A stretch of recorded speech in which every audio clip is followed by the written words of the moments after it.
teman-teman semua. Ibu berharap kalian baik-baik dan sehat-sehat semua. Anak-anak, hari ini kita akan belajar pendidikan agama Kristen. Sebelum kita memulai pembelajaran kita mau berdoa terlebih dahulu. Anak-anak yang di rumah lipat tangan, tutup mata, kita mau berdoa. Tuhan Yesus yang baik, terima kasih buat setiap berkat-Mu. Hari ini kami akan belajar. Berkati pembelajaran kami awal pertengahan sampai akhirnya. Sama-sama kita katakan amin. Anak-anak, tema pembelajaran kita hari ini adalah hidup bersyukur di era pandemi.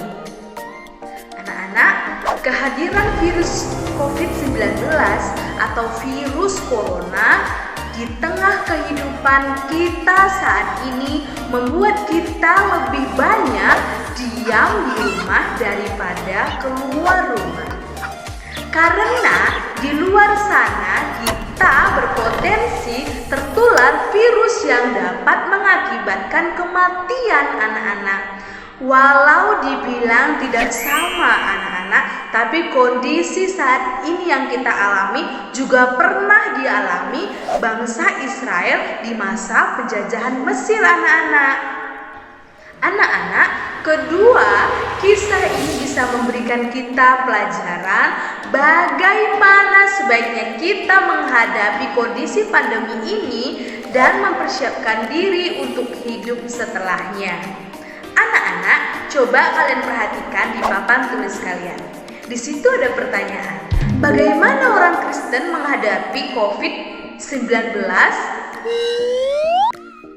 Dalam Keluaran 3 sampai 19, di situ menceritakan di mana bangsa Israel dijajah oleh bangsa Mesir. Allah bermaksud membawa bangsa Israel keluar dari tanah Mesir ke tanah perjanjian dengan cara memberi 10 tulah kepada bangsa Mesir anak-anak. Pada tulah yang ke-10 di mana semua anak sulung di tanah Mesir akan mati. Melalui Musa, Allah menyuruh setiap keluarga bangsa Israel untuk menyembelih korban domba dan darahnya dibubuhkan ke pintu rumah mereka seperti gambar yang ada di layar kalian. Anak-anak, mengapa mereka melakukan itu? Mereka melakukan itu sebagai tanda bahwa itu adalah rumah orang Israel dan tidak akan ada kematian anak sulung di rumah mereka.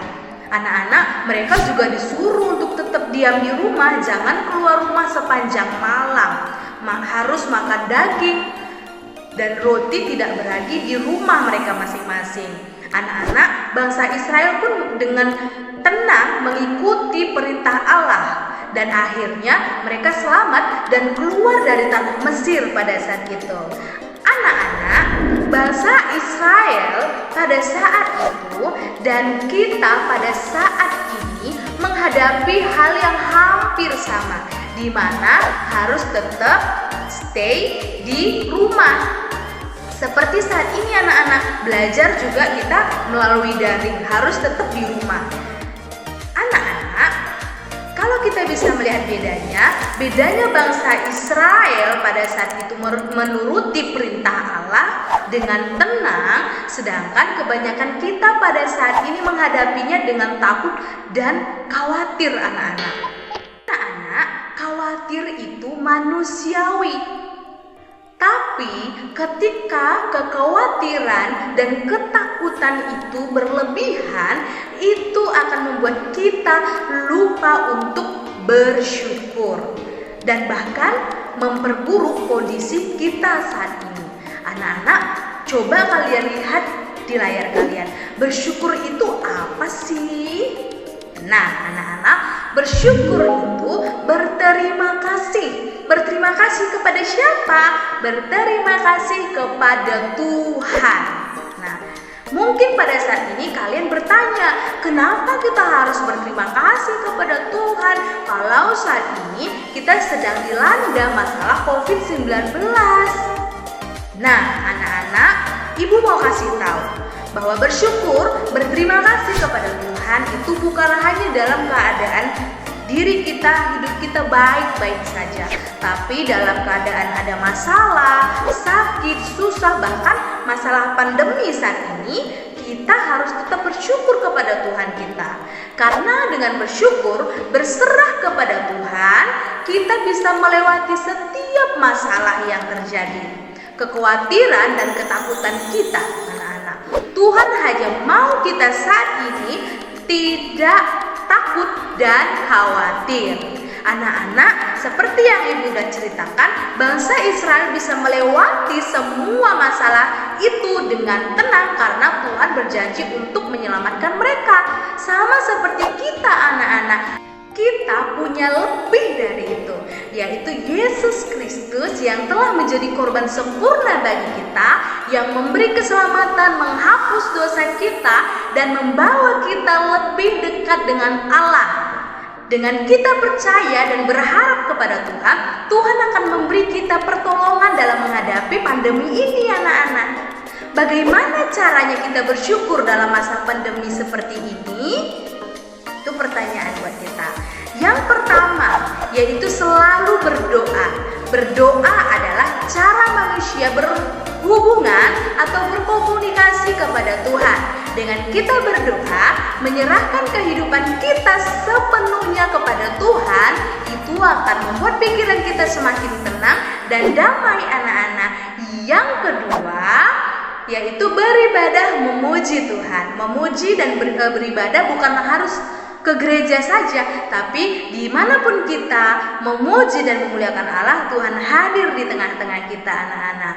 Dan yang terakhir, yang ketiga, yaitu menjaga kesehatan tubuh kita, menjaga pola makan kita, tidur kita, dan selalu menerapkan 3M saat kita bersosialisasi di luar rumah, yaitu seperti memakai masker, anak-anak, menjaga jarak, dan jangan lupa untuk selalu mencuci tangan. Cara-cara sederhana seperti ini adalah bentuk ucapan syukur kita kepada Tuhan atas hidup, kesehatan yang masih kita terima sampai saat ini. Nah, anak-anak, kesimpulan dari pembelajaran kita, ayo anak-anak mulai tanamkan hati yang selalu mengucap syukur dalam hidup kita, khususnya di masa pandemi seperti ini. Kita dihadapkan dengan situasi yang mungkin tidak menyenangkan, menakutkan, mengkhawatirkan, tapi kalau kita tidak lupa bersyukur, berterima kasih kepada Tuhan, maka Roh Kudus akan menolong kita melewati masa pandemi ini dengan hati yang penuh dengan sukacita, bukan hati yang penuh dengan ketakutan dan kekhawatiran. Anak-anak, ayo kita sama-sama selalu berdoa, memuji Tuhan kita senantiasa dan menjaga kesehatan kita senantiasa untuk kita bisa melewati masa pandemi ini dengan penuh sukacita. Demikian pembelajaran kita hari ini. Kita mau tutup pembelajaran kita dengan doa, anak-anak. Ayo anak-anak di rumah lipat tangan, tutup mata, kita mau berdoa bersama-sama. Tuhan, terima kasih hari ini kami sudah belajar, tanamkan di hati kami hati yang selalu mengucap syukur kepada Tuhan dalam masa-masa pandemi seperti ini. Terima kasih Bapa, haleluya, amin. Oke anak-anak, sampai jumpa lagi di pembelajaran selanjutnya. Tuhan Yesus memberkati, dadah.